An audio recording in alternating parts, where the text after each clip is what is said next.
I invited my parents to my housewarming party, but they skipped it to dine with my sister instead. They told me my apartment was terrible. I sat alone. Until my grandma walked in with a gift so incredible that when I posted its photo, everything changed. My name's Monica. I'm 31, and I just went through something that's got me questioning everything about my family. Let me start from the beginning. I work as a middle manager at this trading company. Nothing fancy, but it pays the bills. For 8 whole years, I've been saving every penny I could for my own place. I had this dream of finally having my own space, my own kitchen, my own everything. So there I was, still renting and saving when my friend Jessica calls me up. She's a realtor, been in the business for, like, 10 years. Monica, she says, I got something you need to hear about. There's this apartment, and the owners are desperate to sell. They're moving to Texas next month and need it gone ASAP. I'm thinking, okay, what's the catch? There's always a catch. It's way below market price, Jessica continues. Like, seriously below. But it needs work. A lot of work. Now, here's the thing about me. I'm not afraid of getting my hands dirty. My dad taught me how to use tools when I was a kid, and I actually love doing stuff myself. Painting, fixing things, whatever. It's relaxing for me. How much work are we talking? I ask. Pretty much everything. Kitchen cabinets are old. Bathroom needs updating. Walls need paint. Floors need refinishing. But, Monica, the bones are good. Really good. She sends me pictures and the price. Holy crap. It was like half what other places in that area were going for. Yeah. It looked rough, but I could see the potential. Good layout, decent size, nice windows. I want to see it, I tell her. We meet there the next day. The place was a mess, I'm not gonna lie. The previous owners clearly hadn't touched anything in decades, but it had character, and more importantly, it had space. Real space. Not like the shoebox I was renting. What do you think? Jessica asks.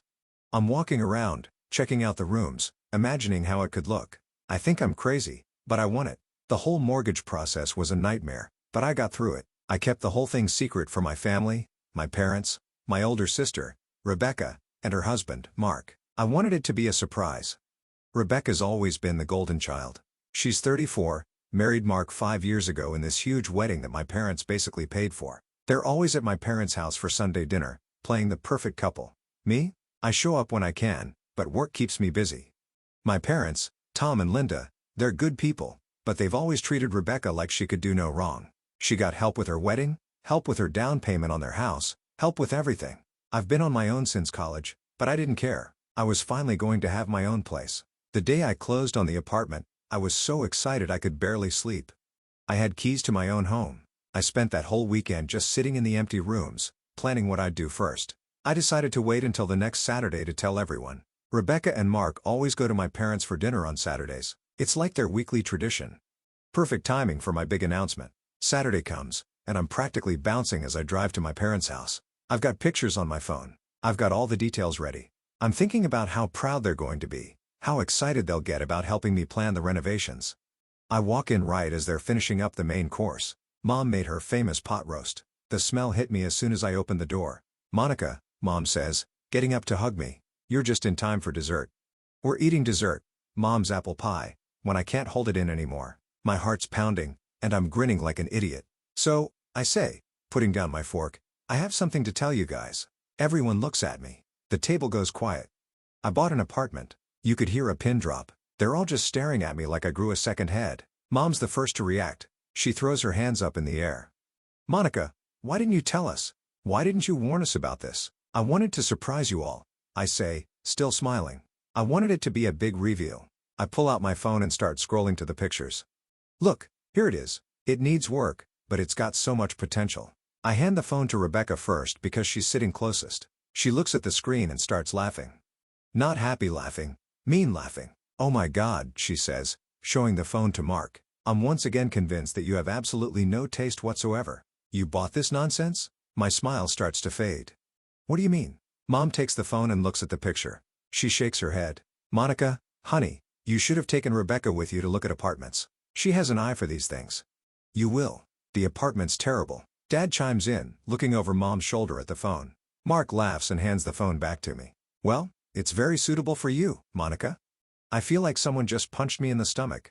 This isn't how this was supposed to go. They were supposed to be happy for me, proud of me. Instead, they're basically telling me I'm an idiot who bought a dump. I can feel tears starting to build up behind my eyes, but I refuse to cry in front of them. I sit there for maybe 5 more minutes, not saying anything, just listening to them talk about other stuff like nothing happened. Finally, I stand up. I should get going already. Mom asks, but she doesn't sound like she really cares. Yeah. I've got stuff to do at home. Nobody tries to stop me. I drove home in complete silence. No radio, no music, nothing. When I got to my new apartment, I sat in the parking lot for a few minutes, staring up at the building. I finally got out of the car and walked up to my door. As soon as I got inside and closed the door behind me, I lost it. I mean, completely lost it. I slid down the door and sat on the floor crying like a little kid. All those years of saving, all that excitement, all those dreams about finally having my own place, and my own family just crushed it in, like, 2 minutes.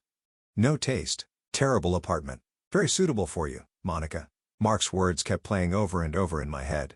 I must have cried for an hour. Then I got mad. Really mad. You know what? The hell with them. This was my apartment bought with my money that I saved for 8 years. They didn't put in a single penny. They didn't help me search. They didn't do anything. And they had the nerve to trash my choice? I looked around at my empty apartment with fresh eyes. Yeah, it needed work. A lot of work. But it was solid. It was mine, and I was going to make it amazing.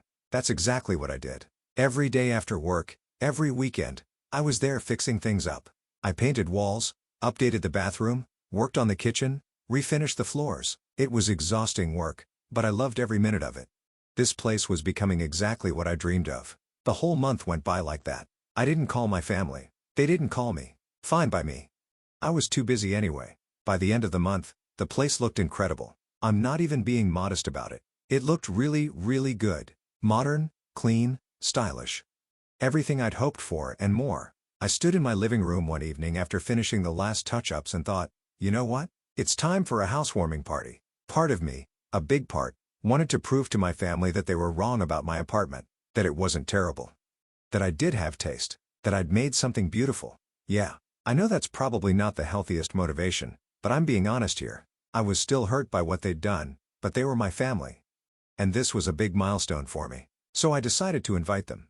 I sent text to Mom and Rebecca, hey, I'm having a housewarming party this Saturday at 5 p.m. Hope you can make it. Can't wait to show you what I've done with the place. I included my address. 2 hours later, I finally got responses. Mom texted back, we'll be there. Rebecca's message was almost identical. Sure, we'll come. That was it. No excitement. No questions about what to bring. No congratulations on your new place. Just flat acceptance. But whatever, they said they'd come, and that was something. I also called my grandmother, my dad's mom, Grandma Rose. She's 78 and lives about 20 minutes away. We've always been close. When I was little, I used to spend weekends at her house, and she'd teach me how to bake cookies and tend her garden. Grandma, it's Monica. I have some news. I bought an apartment. You did? Oh, honey, that's wonderful. Tell me everything.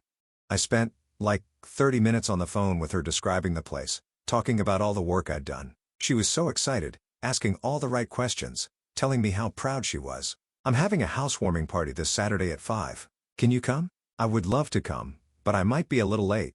I have some errands to run that afternoon. Is 7 okay? 7 is perfect, Grandma. That phone call made me feel better than I had in weeks. The rest of the week, I spent getting ready for the party. I ordered food from this Italian place, all my family's favorites. Mom loves their chicken parmesan. Dad always gets the lasagna. Rebecca is obsessed with their Caesar salad. I got wine. I got dessert. I even bought flowers for the dining table. I cleaned the apartment until it sparkled. I wanted everything to be perfect. I wanted them to walk in and immediately realize they'd been wrong about my place. Saturday came and I was nervous but excited. I had everything ready by 4:30. The food was warming in the oven. The wine was chilled. The apartment looked amazing. I kept checking my phone, checking the time, looking out the window. 5 o'clock came and went. No one showed up. By 5:30, I was starting to get worried. Maybe they got the address wrong? Maybe there was traffic? I checked my phone again. No messages. 6 o'clock. Still nothing. I started calling them. First Mom, then Dad, then Rebecca, then Mark. Every single call went straight to voicemail, not even ringing, like their phones were turned off. By 6:30, I was getting really anxious. Where were they? They said they'd be here. They promised. Then at exactly 7 p.m., my phone buzzed with a text from Mom. Hi, Monica. We're having dinner with Rebecca, Mark, and his parents at Chez Lauren right now. It's much more pleasant than being in your terrible apartment. Hope you understand. I stared at that message for like 5 minutes, reading it over and over. Chez Laurent was the super expensive French restaurant downtown. The kind of place Rebecca always wanted to go to but could never afford. Before I could even process what I was feeling, another message came in.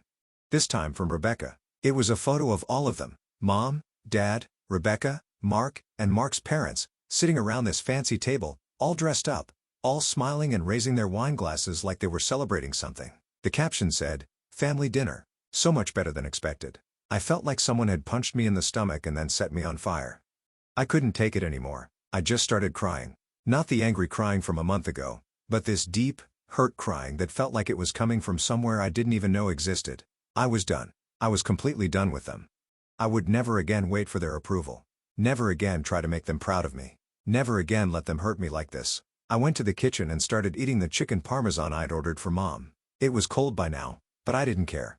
I was going to eat this food I bought for people who couldn't even be bothered to show up. About 30 minutes later, there was a knock at my door. I'd completely forgotten that Grandma Rose was supposed to come at 7. I quickly wiped my eyes and went to answer it. "Grandma," I said, trying to sound normal.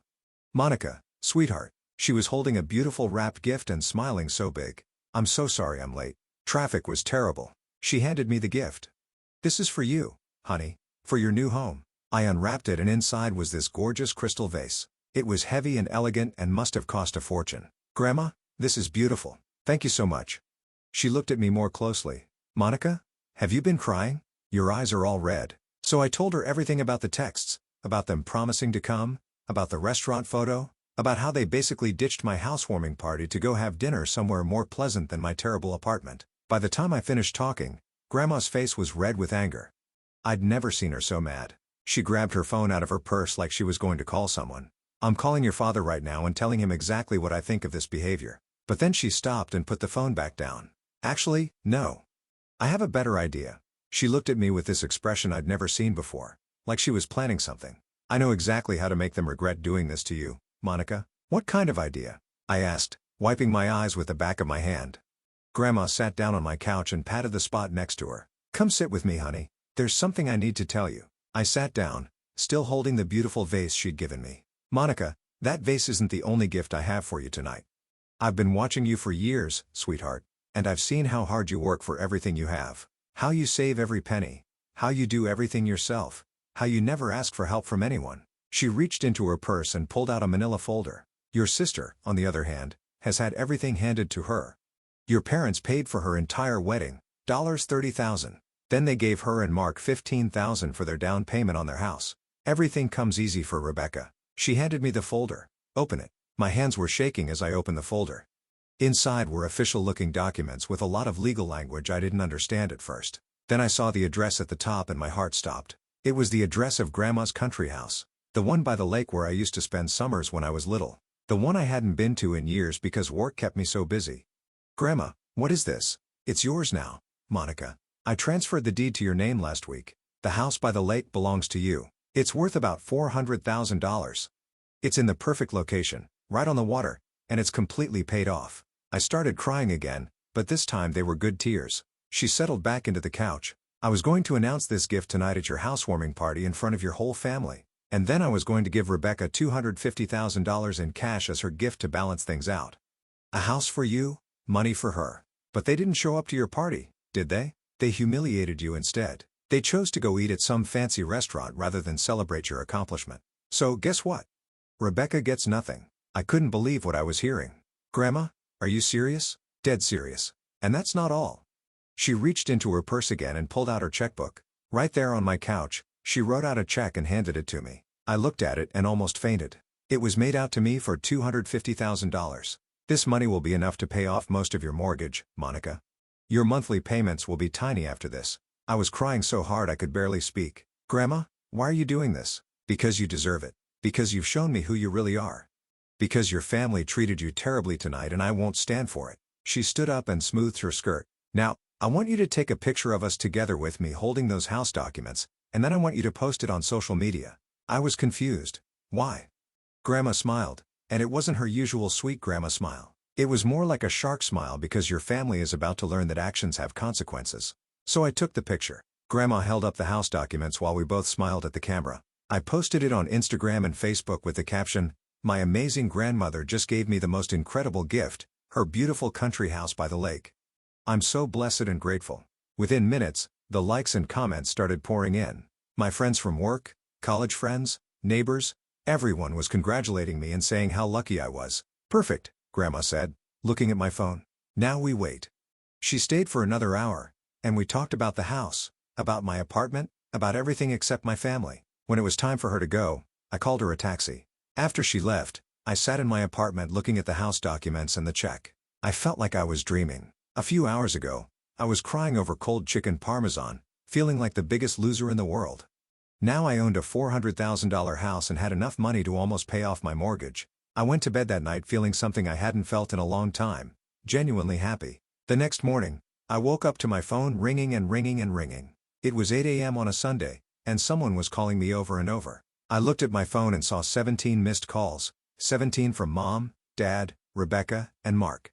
Then I remembered the Instagram post. I smiled and turned my phone to silent. I wasn't ready to deal with them yet, but the calls kept coming. Every few minutes, another call. Then the text messages started. They were getting more and more frantic. "Mom, Monica, I don't know what you told Grandma Rose, but you need to fix this right now. Rebecca, you're such a selfish bastard. That house should go to someone with a family. Dad, your grandmother has clearly lost her mind. We're coming over to talk sense into you. Rebecca, you probably manipulated an old woman into giving you her house. You should be ashamed."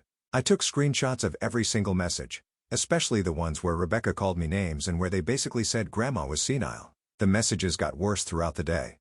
They called me manipulative, said I didn't deserve the house, said Grandma was too old to make good decisions. Rebecca even said I was taking advantage of an elderly woman. I didn't respond to any of it. I just saved every screenshot and waited.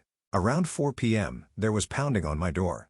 I looked through the peephole and saw Mom and Rebecca standing there, looking angry. They started knocking harder. "Monica, we know you're in there. Open this door." I spoke through the door without opening it. "Sorry, you're late for my housewarming party. And besides, I thought this apartment was too terrible for you." Rebecca's voice was shrill. "You don't need that house. You don't even have a family." "I'm pregnant, Monica. I need that house for my baby." I laughed out loud. "Congratulations on the pregnancy, Rebecca. Still not giving you my house. Then we don't consider you family anymore," Mom said through the door. I laughed even harder. "That's your problem, not mine." I went into my bedroom, turned the TV up loud, and ignored them banging on my door. After about 10 minutes, they gave up and left. A few days later, Grandma called me. "Monica, honey, I'm having a little family meeting at my house tomorrow evening. Can you come by around 6? I could hear the steel in her voice. "I'll be there, Grandma." I arrived at Grandma's house the next evening at exactly 6 o'clock. I could see through the front window that my parents, Rebecca and Mark, were already there, sitting in the living room looking uncomfortable. As soon as I walked into the living room, Rebecca jumped up from her chair. "Grandma, she manipulated you. She made you give her that house." "Sit down, Rebecca," Grandma said firmly. "I called this meeting, so I'll do the talking." Rebecca sat down, but she was glaring at me like I personally ruined her life. Grandma stood in front of all of us. "I gathered you all here because I have an announcement to make." She looked directly at my parents and Rebecca. "Your behavior at Monica's housewarming party was disgusting. Absolutely disgusting." "Now wait a minute," Dad started to say. "No, Tom, you wait. You promised your daughter you'd be there to celebrate her accomplishment. Instead, you went to some fancy restaurant and sent her pictures of how much fun you were having without her." Mom tried to defend herself. "We didn't think." "You didn't think, Linda. That's exactly right. You didn't think about how cruel that was." Grandma smiled. "As I was telling Monica, I originally planned to announce her house gift at the housewarming party, and then I was going to give Rebecca here a check for $250,000. Rebecca's eyes got huge. "You were going to give me what? $250,000? But since you couldn't be bothered to show up and support your sister, you get nothing. This is insane." Rebecca stood up and started crying. "I'm having a baby. It's not fair that she gets everything." "Life isn't fair, Rebecca," Grandma said calmly. "But it's especially unfair when you treat people badly and expect to be rewarded for it." Mom and Dad were just sitting there with their mouths open. "You can't do this," Mom finally said. "Rebecca is pregnant. She needs help more than Monica does." "Really?" Grandma asked. "Did Rebecca save money for 8 years like Monica did? Did Rebecca work nights and weekends renovating her place with her own hands? Or did you pay for her wedding and her down payment while Monica got nothing?" Nobody answered. "That's what I thought." Grandma sat down in her favorite chair. "And let me tell you something else. I still have plenty of property and assets left. I could very easily remove certain people from my will completely. People who think it's okay to humiliate and hurt others. You could have heard a pin drop. Mom, Dad, and Rebecca all look terrified. I'll be watching all of you very carefully from now on, and I can change that will anytime I want. Rebecca was crying harder now. This isn't fair. This isn't fair. You know what's not fair? I said, speaking up for the first time. Getting texts calling me selfish and manipulative. Having Rebecca call me a bastard. Having you say Grandma lost her mind just because she was kind to me. I pulled out my phone and showed them the screenshots I'd taken. I saved every single message you sent me. Every name you called me. Every nasty thing you said about Grandma. Grandma looked at the screenshots and her face got even more stern. Is this how you spoke about me? Saying I lost my mind? Nobody answered. Well then, I think my decision about the will just became even easier. After that, nobody said much. Mom, Dad, Rebecca, and Mark just sat there looking shocked and scared. Finally, they got up and left without saying goodbye. Grandma and I sat in her living room for another hour, just talking. The next week, I went to the bank and deposited the check. My mortgage payment went from $1,500 a month to $300. I could finally breathe. I also drove out to the lake house for the first time in years. It was even more beautiful than I remembered. The first thing I did was change all the locks because I knew my parents and Rebecca had keys, and I didn't want any surprise visits. A few weeks later, Mom called and invited me to dinner. She said she wanted to make peace and be a close family again. I laughed. We were never a close family, Mom. You're just scared that Grandma's going to cut you out of her will. That's not true, she said, but I could hear the lie in her voice. I'm not interested in fake family dinners. You made your choice when you ditched my housewarming party. I hung up and blocked their numbers. These days, I talk to Grandma every week. We have dinner together. We visit the lake house together, and she tells me stories about the family I never knew. She's the only family I need. My parents and Rebecca, they can keep their fancy restaurant dinners. I'm done waiting for their approval, and I'm definitely done letting them hurt me. My apartment is beautiful. My lake house is gorgeous, and my mortgage is almost paid off. I did all of this myself, and I'm proud of what I've accomplished. Sometimes the best family is the one that actually shows up for you. For me, that's Grandma Rose. As for the rest of them, that's their loss, not mine.